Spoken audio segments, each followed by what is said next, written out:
पंढरपूरच्या वारीमध्ये वारकरी चालत असताना ज्ञानोबा तुकाराम या गजरामध्ये पावल्या खेळत असतात, खूप नाचत असतात. तेव्हा या नाचण्यामागचं काय कारण असेल? तर एवढा सगळा प्रवास करायचा, एवढ्या सगळ्या प्रवासामध्ये एवढा थकवा जाणवतो, तरी सुद्धा वारकऱ्यांचं नाचणं थांबत नाही. तर जेव्हा मनुष्य नाचत असतो ना, तेव्हा त्याच्यामध्ये आनंदी हार्मोन्स रिलीज होतात आणि त्याला आनंद वाटायला लागतो, त्याला थकवा जाणवत नाही. म्हणजे संतांच्या प्रत्येक कृतीमागे विज्ञान आहे.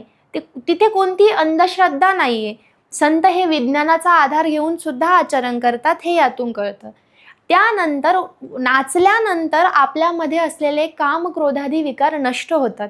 आपलं अंतःकरण शुद्ध होतं आणि शुद्ध अंतःकरणाने आपण भगवंताकडे प्रवास करत असतो. संतांचे शब्द असतात, भजन असतं आणि शरीर नाचत असतं. म्हणून तर जगद्गुरु तुकोबाराय म्हणतात, गाये नाचे उडे आपुलिया छंदे, मनाच्या आवडे आनंदीने.